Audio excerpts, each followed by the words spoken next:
back with the Indie Magazine podcast with Kevin Bisset as part of his Flow series. And he's sitting down today with Harley, his producing partner, a multi-instrumentalist, singer-songwriter, and the other half of Jaq Jaq. We hope you enjoy it.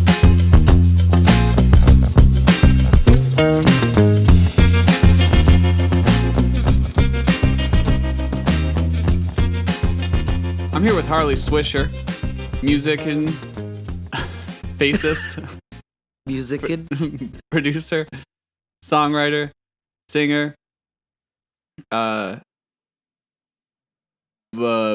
bassist. I already said that. You also play guitar really well. Thank you. And you collect a lot of cool video games. Thank you. And she's one half of Jaq Jaq. Yes.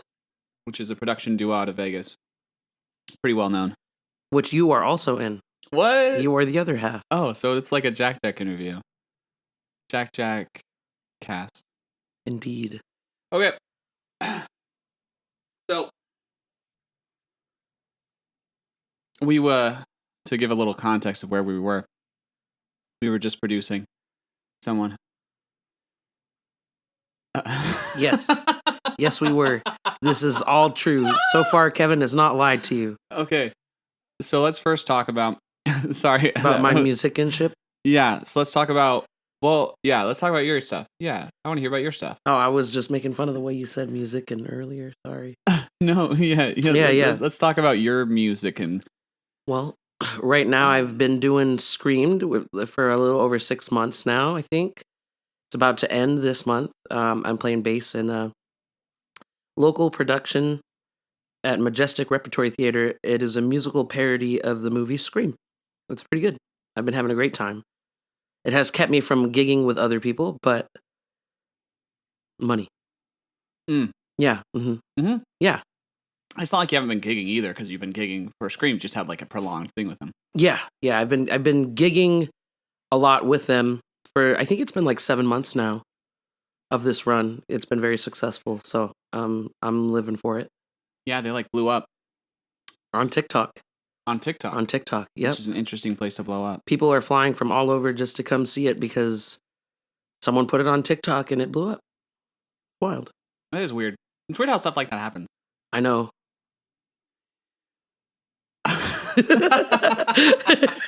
It looked like I was gonna say more. But... Yeah. You gave the face of like, I know. And then like your mouth was like open and like ready to say words, and then they just didn't come out. Correct. Yeah. So, what have you been working on? Because I've heard a couple songs that you were recording. I like heard them at certain points. Something happened with that soon, or stuff that I've been recording? Yeah. For like Harley Swisher stuff. Oh, for Harley Swisher stuff, Uh-huh. I should finish that stuff up. It's almost done. It's just every other project and every other thing gets in the way of me doing my stuff. I feel that.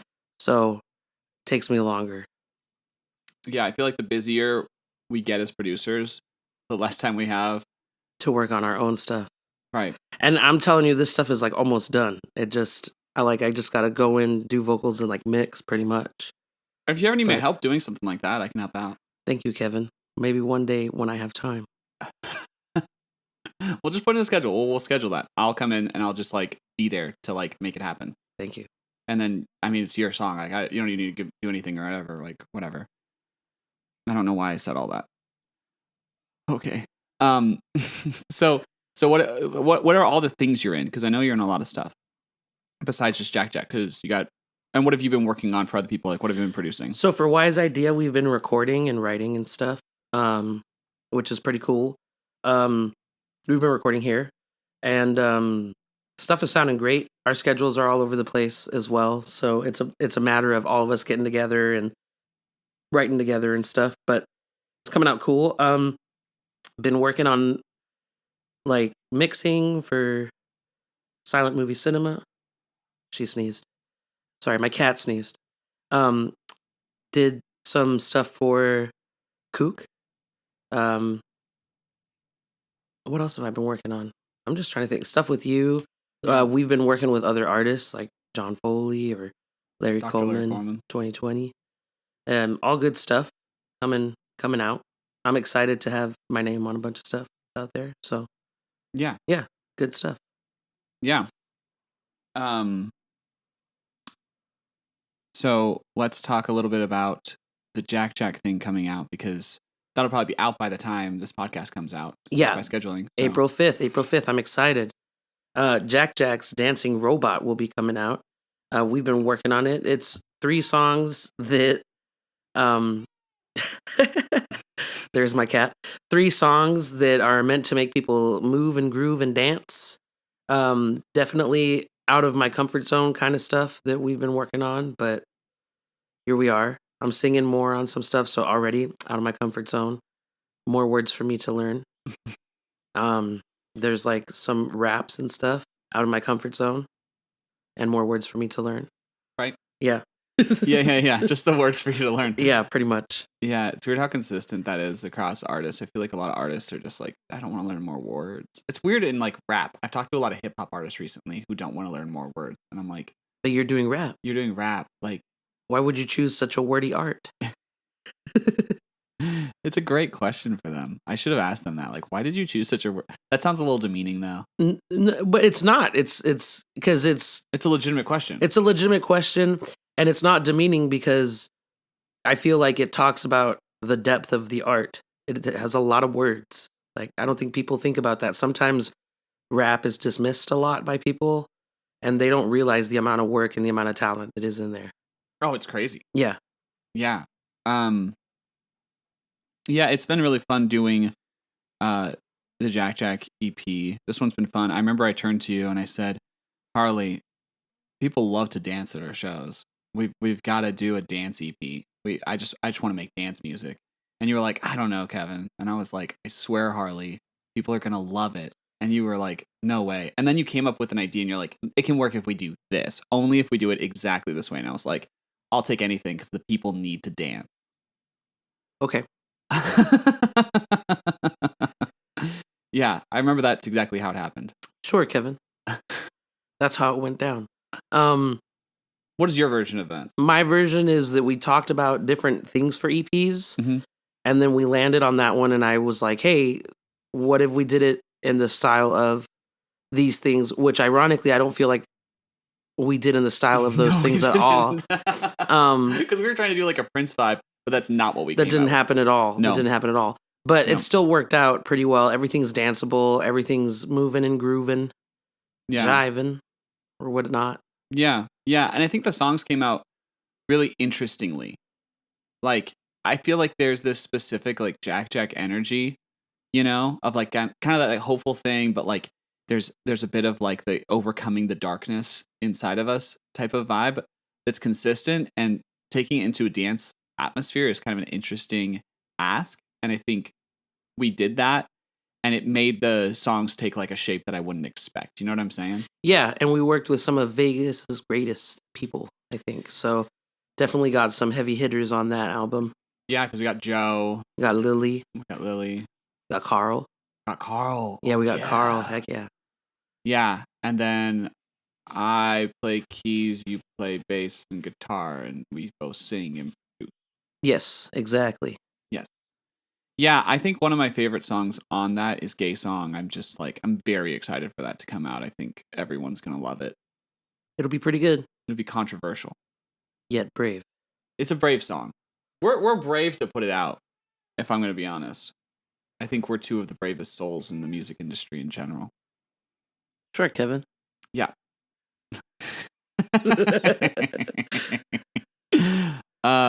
Okay. So that's gonna be dope.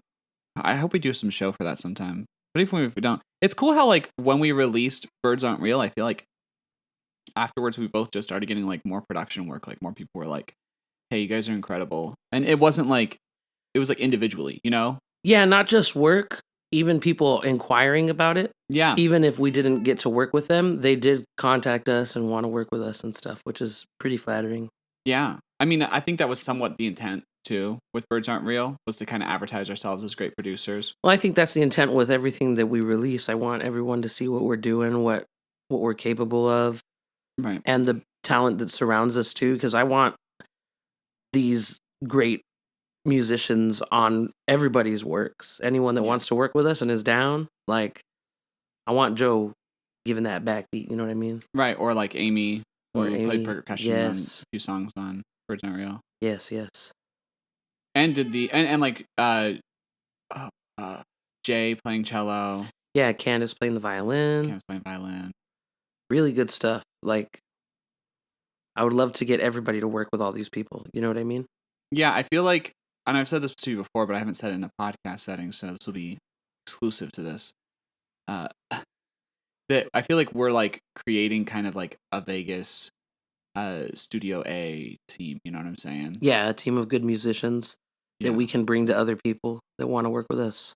Yeah, yeah, because we've had Joe work on quite a few things. Absolutely. I just really love the collaborative aspect of it. Yeah, yeah, it is really interesting.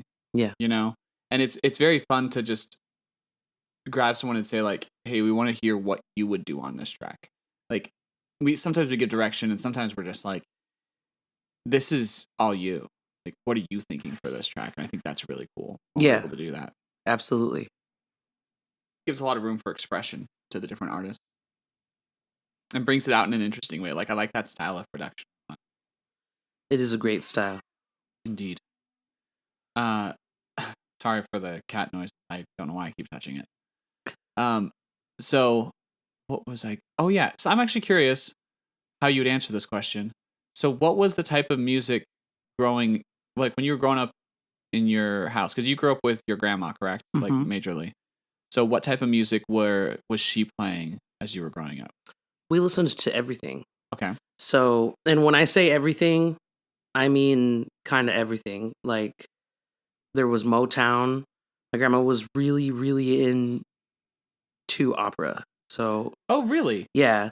Like any specific composers or? It's not about composers. It was about singers. Oh, it's about singers. So okay. we would, and then also she was really in, because we're brown, Latin rock.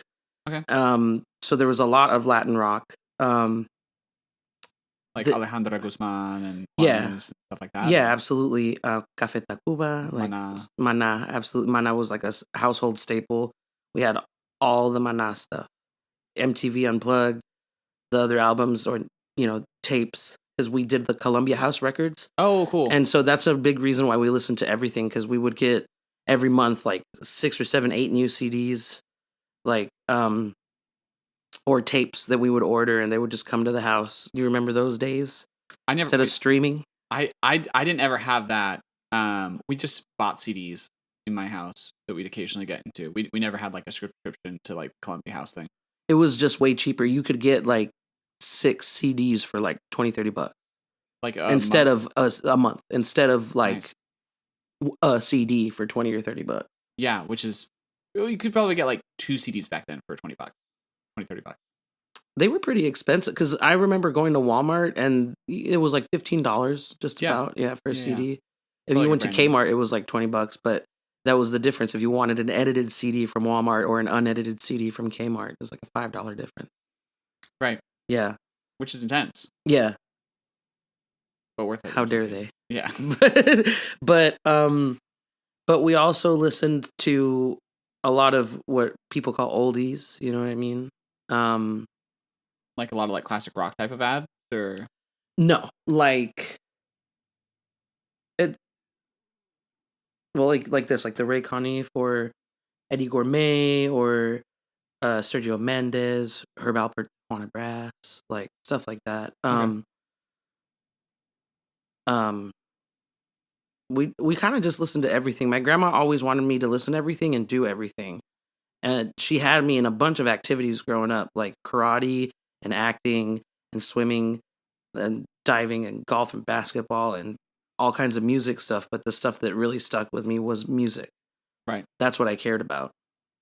And so I think when she started noticing that, she just like really nurtured that side of me. What a good person. Yeah, my grandma's pretty neat. Yeah, she's great. Every interaction I've had with her has been positive. Yeah, she's a pretty stellar human being, I think. Yeah. I like her. I think she's great. Yeah. Yeah, I would say, And she like didn't have to do all those things. You know what I'm saying? Like she didn't have to take care of you. She didn't have to like be such a good caretaker. And it's cool that she was, you know? Yeah, absolutely. Yeah. So shout out to your grandma. Yeah, shout out. Yeah. What a nice. legend. Yeah, she is kind of a legend. Yeah. I think of her in legendary status. You know, like she's kind of like this mythical being because I don't know her super well. So I view her as like this otherworldly figure that I just talk about sometimes. Yeah, that you talk about, and I'm just like, whoa, how is she so great? Yeah, she's really cool. Yeah, I'm really seems glad that larger she. than life. Oh yeah, she's got a big personality, and everybody loves her. Everybody that meets her loves her. So. Yeah, sorry. What were you gonna say something that I forgot, but that's okay. Okay, great. What was I gonna say? Oh yeah, so what was the first thing where you were like, this is my own music, too? Because like that was like the music growing up. What was the first time you were like, oh, like this is something I'm seeking out myself that I'm really into?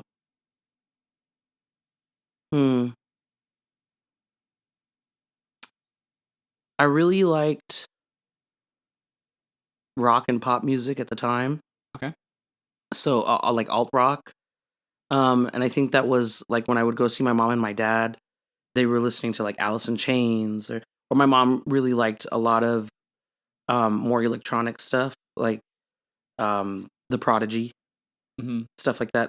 But I also really liked pop. So I remember like for my birthday, I really wanted that Britney Spears "Oops, I Did It Again" CD, and it was great CD, and I like begged for it, and my mom was like, "Well, I don't know, who knows?" And then I got that CD for my birthday. Oh, that's great when that happens. Yes, and that one was like, yes, this is my CD, this is it. Like, love this.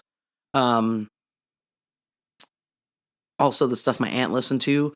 We came to Vegas when I was little, and I was really into Suicidal Tendencies because of Institutionalized. I heard her play it, and I just thought it was the funniest thing. He's asking for a Pepsi, and no one would. Now I understand the song way more, right? But those were like really key moments in my. Like I can remember where I was, what I was doing, kind of stuff. Yeah, I think everyone around me really built the musical taste that I have, but they always felt like my own.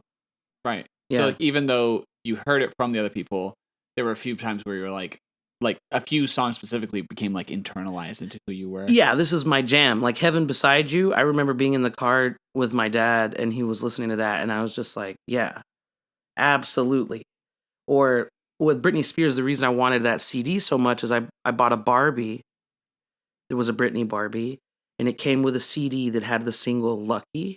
I love Lucky. And I remember listening to that song and being like, I also cry in my lonely heart. And it just, so like key moments, you know?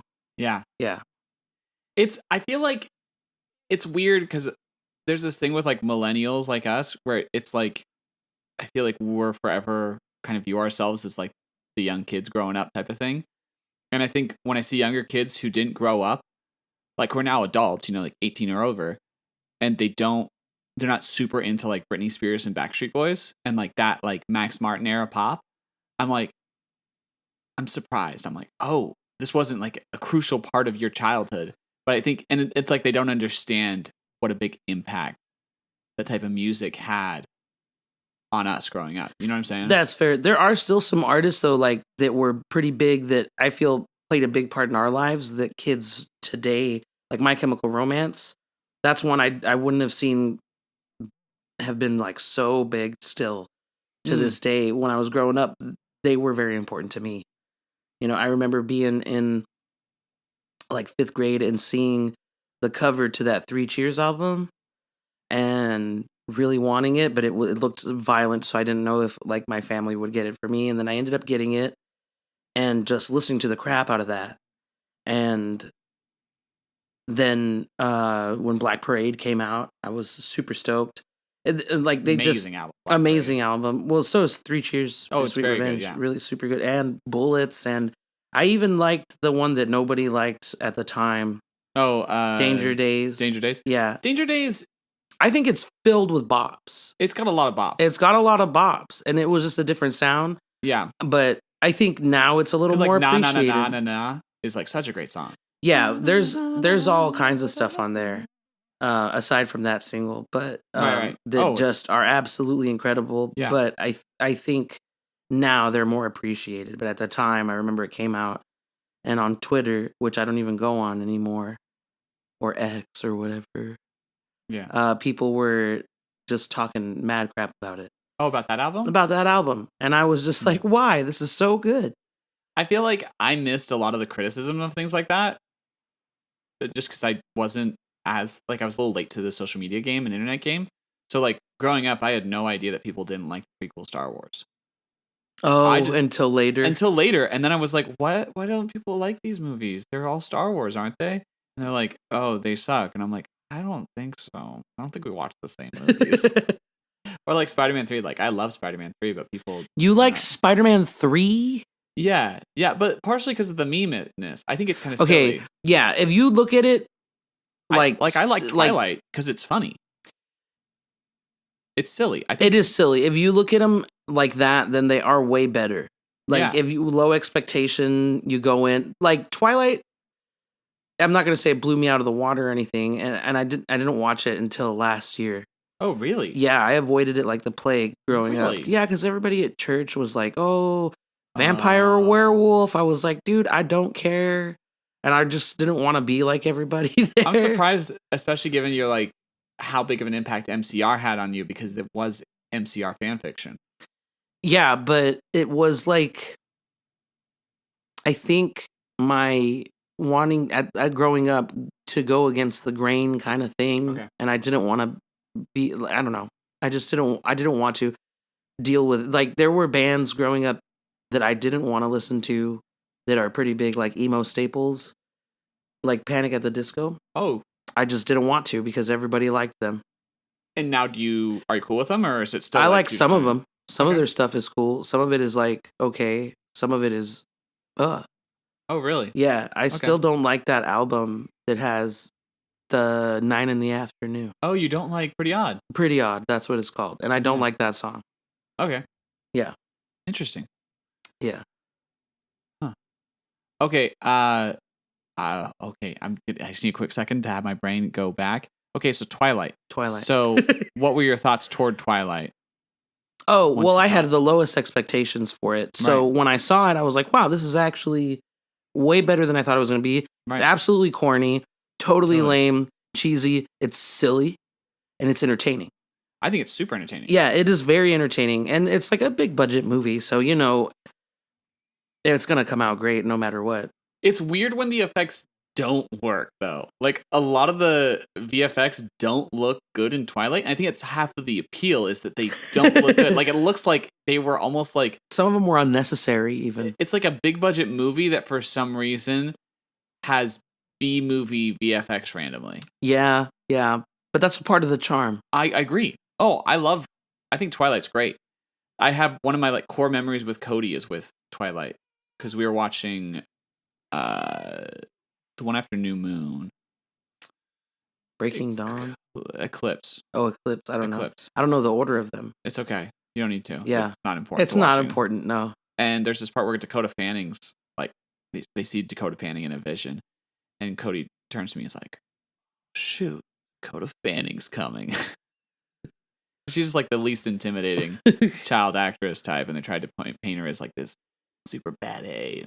It's just a silly thing, and I view Spider-Man 3 the same way. Like I view it as super silly. Okay, well, when you say it like that, I love Spider-Man. I'll 3. accept it because it Yeah. is an entertaining movie. It's just not good, don't but think it it's is Spider-Man silly 2. and it's Spider-Man 2, It's great. great. But yeah, when you talk about it like that in comparison to Twilight and stuff like that makes sense to me. Yeah, and the prequel trilogy though I legitimately love. You know what I'm saying? Like there was no like irony about that. It was genuine love that has now turned into like a somewhat ironic appreciation, but also a genuine love.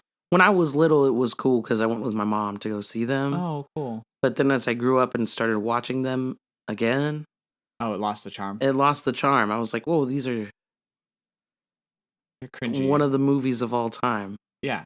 Okay. Okay. That's fair. I mean, I still love them, but yeah. Sorry, my brain just like lost its train of thought completely. So, okay. I think we've talked about in a podcast how we met, so people know about that part of our relationship. I feel like we've kind of just like known each other for a while now. I feel It's like been a minute. yeah, we're kind of like in the point of a relationship where it's like, no, we're probably going to have some association for the rest of our lives. Yeah, Unless it's one been of us like does something crazy. Yeah, don't do something crazy, Kevin. Yeah. Please. I was about to say, yeah, it's going to be me, like, ironically. And I was like, oh, no, of the two of us, I actually think it could be me. 6 years. 6 years. Or 7 or something. Maybe I 6. think it might I be think it's like 6. I think 6. That's wild. Wait, weird how long we've known each other.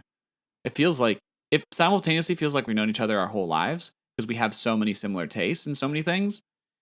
And it simultaneously feels like we just met yesterday, which is a crazy thing. It is wild. Yeah. And we've like worked together for a lot of that time, like on music and a lot of stuff that hasn't come out. We just like kind of worked at it and learned how each other worked really well. So I feel like now we can function as a unit in a really cohesive Sometimes way. we don't even need to talk. We just know what's going on. That is so true, actually. Yeah. Or sometimes we'll be like, hey, could you do the thing to the thing? And we're like, yeah. And then we do it and it's exactly with what the other zero person. description. Yep. Yep. Yeah. It's just like hours spent together, sleeping on the floor of your house as I fall asleep at 2 a.m. because we're still mixing down a track. Man. I watched you slowly drift away. You were like, I'm just going to lay down for my back. And I was like, Kevin is going down. Yeah. He is knocked out. Yeah. To sleep. Yeah. I fell asleep pretty quickly after that. And then I woke up and I remember the first, you like sent me to the couch. Yeah. So you could be not on the floor. Although I sleep on the floor, so it's not like the biggest deal. And then I came back into the room that morning, like next morning, and was just like immediately back to working, like no pauses, get it done type of vibe. And then we got that album done. That was for Birds Aren't Real. Yeah, we were doing that so intensely because we wanted to release it on a specific day. Right, we wanted to release it. Was it on your birthday or like right before your birthday? I can't even remember. I think it was on your birthday. I think we released it. No. We released it like the Friday before your birthday. So that on my birthday we could play it. We could play it right. And do the release show for it. Yeah. Yeah, that was super intense. And we were like bringing in like feature like musicians like last second and recording them. Because we recorded Candace like the night before the album came out. Like the album. But album was finished. Yeah. That was wild. Oh man. Candace was a godsend. Came in, I hummed something and she was just like, oh, this? Yeah, she can pick up melodies incredibly quickly on that violin. Yeah. That was kind of ridiculous. Shout out to Candace. Yeah, Candace is great. I mean, we've worked with a lot of great artists. Okay, so let's talk a little bit about the song specifically real quick. Quédate. Yes. So I want to hear your thoughts as you... Describe what happened? Yeah, just describe the story of how you came to be featured on this. I'm going to try to remember because there was so much happening at the time. We were doing Girls Rock and we were working on finishing that album. Were we really? Yes. Why did I pull that out? You had asked me what I thought of the Spanish verse I had for it. Yeah. Okay. Go on. And then I was like, "Oh, I think it could have this bass line." And so we slapped a bass line on it. And then you had a melody to it. Then I had a melody for the chorus, and I was like, "Here's the melody," and then we were talking about just I think stuff that was happening in our lives or something, and like the verse that you had, and so we came up with the words, and then I remember I had like an appointment or something, and we were talking about. You were kind of like stuck on the bridge. Like, what do I do on the bridge? And I was this is like later date. This is later. Now the song's a little more developed. We have chorus, second verse. Chorus, bass line, second verse. And I was like, oh, you should Lauryn Hill that. Like, just vocalize the bridge. And I went, did my appointment, I came back, and you had that whole... Yeah, oh, you just said, like, just do that, and then I just... And then you just did it, yeah. You just did. You interpreted it like that. And it worked out really well. Yeah, it was interesting because I think of it as a Lauryn Hill / like Rosalia. type of vibe. Yeah. And so it worked out pretty well, I think. I don't know, I ended up really liking the way everything came out, and then we got Faya, Jeremy. Yes, later on. And that was pretty neat. His verse was pretty great. Yeah, I think he did a great job. Yeah, it fit really well with everything that we were doing. I think it like introduces the song in a really cool way too. Yes, absolutely. It puts like the desperation in leading into that chorus. Yeah. I think. Yeah, I like sense. the way it, because like by the time the second verse gets in, it's not like, oh, we're building to the desperation. It's like full energy, like, yeah, you know, very like, shoot, like what can we do to repair this like thing that's broken?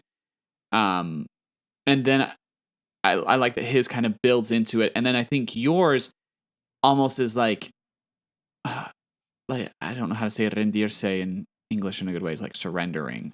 It feels like it's like submitting. Yeah, it's very submissive and like, you know, todo lo que pido. It's like very chill in a way, but it's chill in a way of like defeated. It's like I just want you to stay type of thing. Yeah, absolutely. It was the vibe at the time. So. Oh, okay. With your relationships at that time? Yeah. Mm. But because I had just broken up with someone at the time. Right. And the idea of all the things that I loved, I wish could stay. Mm. You know what I mean? All the good things. Right. Not all the bad things. Yeah. Yeah. I understand that because looking back, I think, one, I think part of that song probably came from witnessing you in your relationship, because we communicate with each other quite often. Yeah. And I think that vibe like rubbed off onto me into creating that second verse, you know? And that like kind of desperation in it. And I think it also like of thinking of times when I really wanted a relationship to progress. And I remember this one time specifically where someone said something and I just like, there was nothing I could say. Like there's no response to their way. Cause I feel like sometimes I try to like reason things out in relationships. Right. And I'm like, oh, maybe we can do this. Maybe we can do this. Like, how can we figure out how can we make this work? And in that one occasion, I was like, I have nothing. Like, there's no words to respond to what you're saying right now. And I feel like that came in on that, you know, no sabía que quería decirte. Es que no quería mentirte. Like that whole like vibe.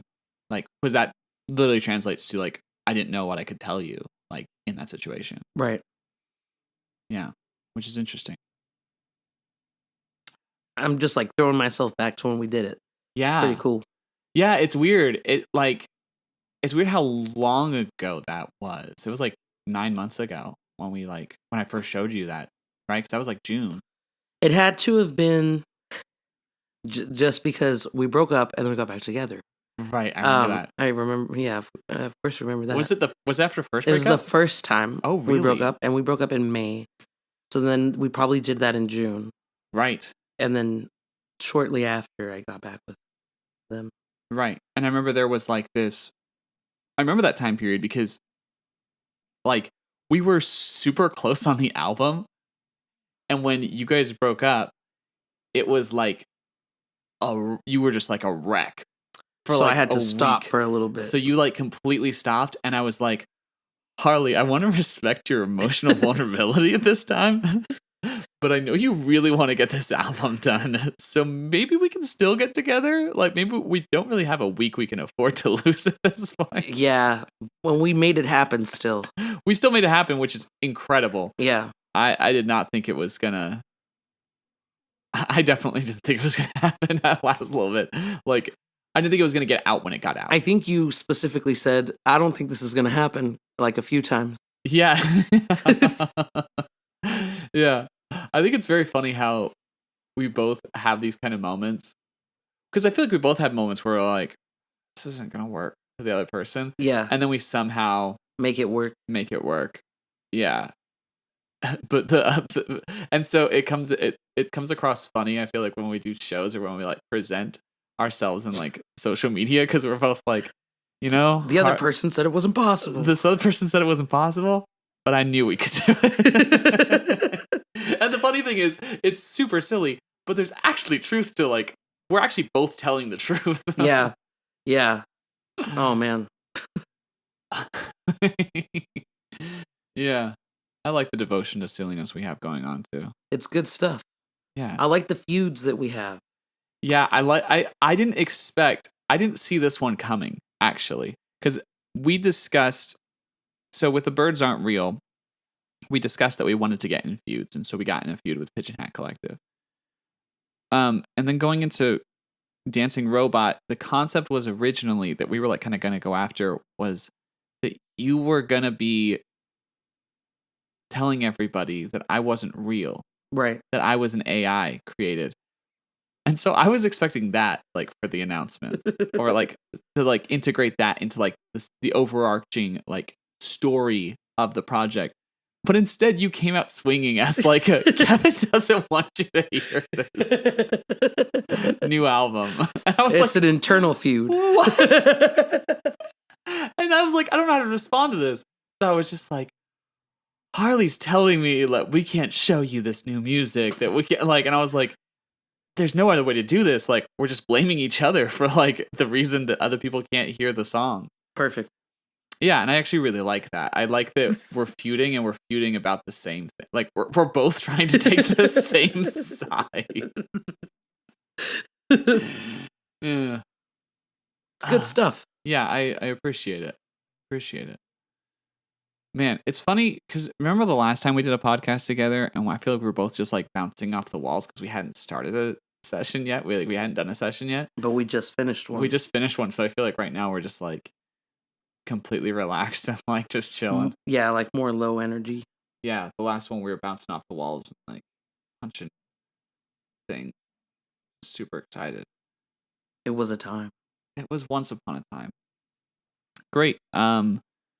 Okay. I'm trying to think. We talked about, because I've been trying to talk about the process we had of making the stuff, what you're doing, and then what music you grew up on. Is there anything else you want to discuss to the universe about music? If you're interested in being produced, oh yeah, Jaq Jaq is here. Yeah, we won't produce you if you suck. But you probably don't suck. So talk to us. That's like the worst advertisement ever. I saw the reaction on your face and I was like, oh, why did I say that? Dang it. No, I don't think we've had anyone that wasn't good that's like a talk to us. Like most of the discussions have come by to like affordability. And not because we're super expensive, just because it's hard out here. It's hard. Yeah. Like as a musician, it's hard to make money. So, because I feel like our prices are actually incredibly reasonable for the most part. Yeah. But yeah, I would say Harley, as it stands, is like definitely the best rock producer in Vegas. Thank you. You're welcome. And then I think I add something. A little Kevin touch. Yeah, I feel like I add like a Kevin touch when we produce. And so I think like the combo, like I feel like I have a heavy like pop and catchiness sensibility, like a commercialism in my brain. So I feel like the combination of both of us getting into it together creates a really cool product. Yeah. Because it balances that. I think so. I think it's cool. People dig it. At least they say they dig it. Yeah. Yeah. Yeah, certainly. Certainly they do. Yeah, so hopefully, actually, I just remembered I have something to tell you offline about someone approaching with a thing, and I don't know any specifics yet, but okay, yeah. Let me know. Yeah, I told them because they were talking to me, trying to get me to do it, and I was like, I don't think I could do that, but I know I could do it with Harley. Okay. You know, there's certain things where like I feel like there are things I can do alone. Like there's a certain subset. But no, I feel that. But then there's stuff to do together. There's stuff where I'm like, oh, like I don't I doubt my own ability with that. But I think with Harley and me, we could do it. Like, I would say there's very few things musically that combined effort we can't do. You know what I'm saying? Yeah, I don't know if yeah. that makes sense. No, it totally makes sense. Yeah. I feel it. I don't know if you have like that to some extent, but No, I feel it. yeah. It's just like the motivation to get done, like the creative. There's like, a lot of stuff thoughts involved in it, yeah. and like just the approaches to things.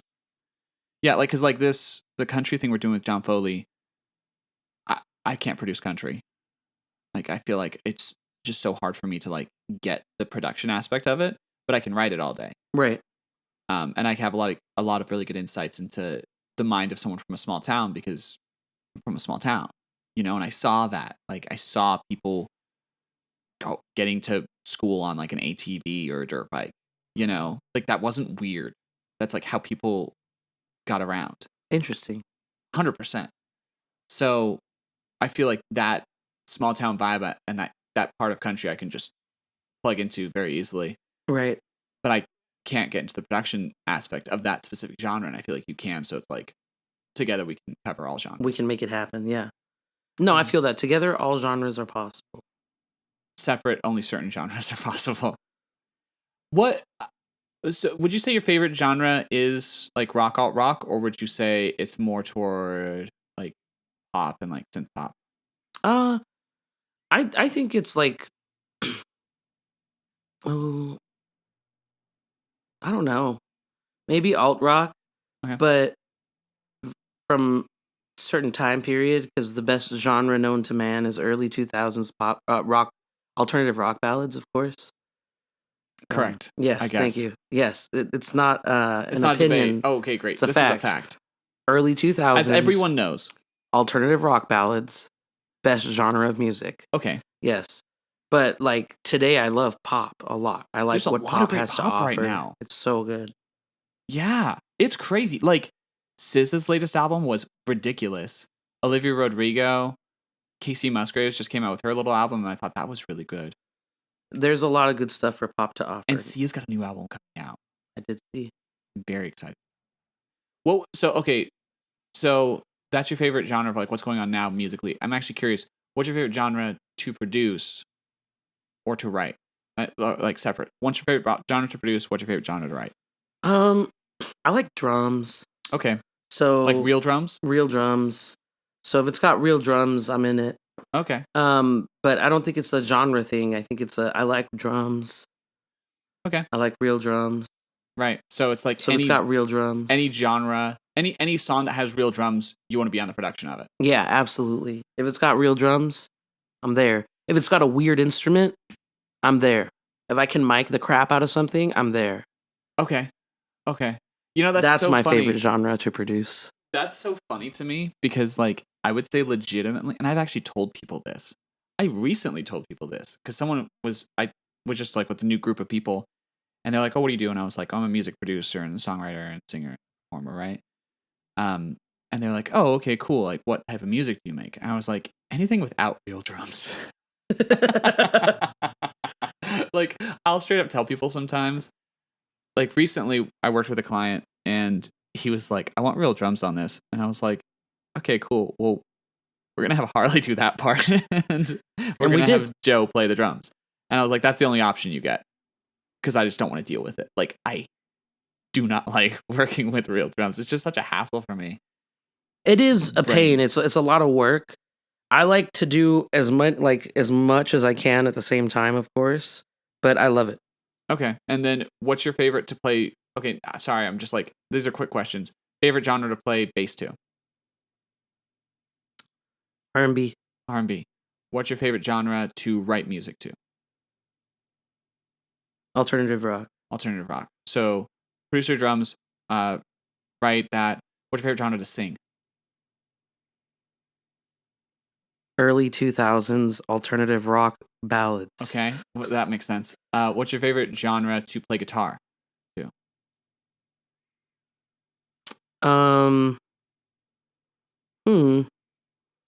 That's a good question. I think for guitar, I really like early 2000s. No, I'm not. It sounded like I was going to say early 2000s alternative rock ballads, but just like early 2000s alt rock actually is my favorite to play.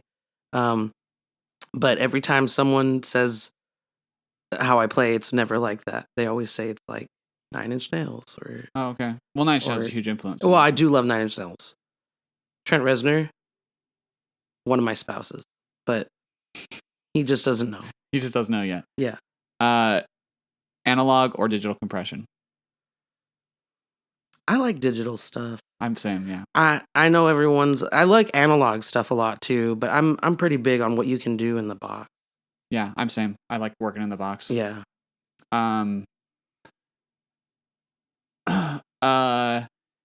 LCR or light panning? Oh, definitely light panning. Light panning. I'm a light panning kind of person. It depends. I mean, it depends. Okay. Of course, it depends, but for the most part. Okay. Favorite DAW? Oh, Logic. Logic. And I've worked with a few because when I went to school, we did Pro Tools, and I got Ableton for a little bit. I don't like Ableton. Okay. What instrument do you think of music in? Bass. Okay. And favorite Latin artist? Favorite Latin artist? Right now or? Right now and when you're growing up. Right now, I think Karol G is killing it. I love Karol G. Dude, she is killing it. So good. And that latest song that was like the reinterpolation of that one pop song, so good. She did like a Latin pop song on her birthday, and it was just like beautiful. And she had like the lesbian relationship in the music video. Yeah. So good. Yeah, she always has that so like good. really queer coded stuff. I dig it. Yeah. Growing up, probably like I mentioned before, we did listen to a lot of Mana. Okay, so and I've seen them live, and and they kill it. Okay. And that was also like one of my favorite concerts, I think. Okay. It was just pure rock in your face. It was a Rock in Rio. It was in 2015. I went with my mom. Yeah, no, it was sick as hell. That sounds like such a good memory too. It was a great memory. I like, if I could go back, I would. But yeah, so probably Mana. Okay. And then I had another question that like rapid fired in my brain, but I am like forgetting it. Oh yeah, if you could, and also Bad Bunny right now. If you could bring attention to one artist that you don't think gets enough attention in music, who would it be? Who do you think is like underrated in terms of how much attention they're getting? Who do I think is underrated in terms of outside of Jaq Jaq? Oh man, so my friend, she plays drums here in town. Oh yeah. Yeah, her name is Courtney Lorenko. She is amazing. She dropped a song and then she showed me something else. And I think that they are amazing songs. Yeah. So I think she's definitely an underrated artist because she's not super big and famous. Right. And and those are rocking. Yeah, absolutely. Just beautiful pieces of music. Yeah. Oh yeah, I love great. Those. Like they sound like they should be on 94.1. You know what I mean? 94.1's the local mix pop station. Yeah. But yeah, absolutely. Okay. Well, great. This has been fun. Always great seeing you. Yes, it's good to see you as well, Bebin. As we do basically weekly at this point. Sometimes more than once a week. Unless you have a mental health breakdown. Thank you. Which happens occasionally, but not too often. Or I get sick. The other day it was my tummy. Oh yeah, that's right. You like had, and then the other time it was like you had gotten like heat exhaustion from the day before playing, right? Yeah. That was super intense. I'm glad you're okay though. Yeah, but it was good. It was fun. Rock and roll marathon. Yeah, that sounds intense, but fun. Yeah. Okay, cool. Well, thanks for listening to people who listened. I hope you enjoyed hearing Harley and myself talk about music. It was a good time. Thank you, Kevin, for having me. You're welcome. Thanks for having me at your house where we're actually doing this. No problem. The reason there's any kitty cats in the background. Okay, well. And one final goodbye from...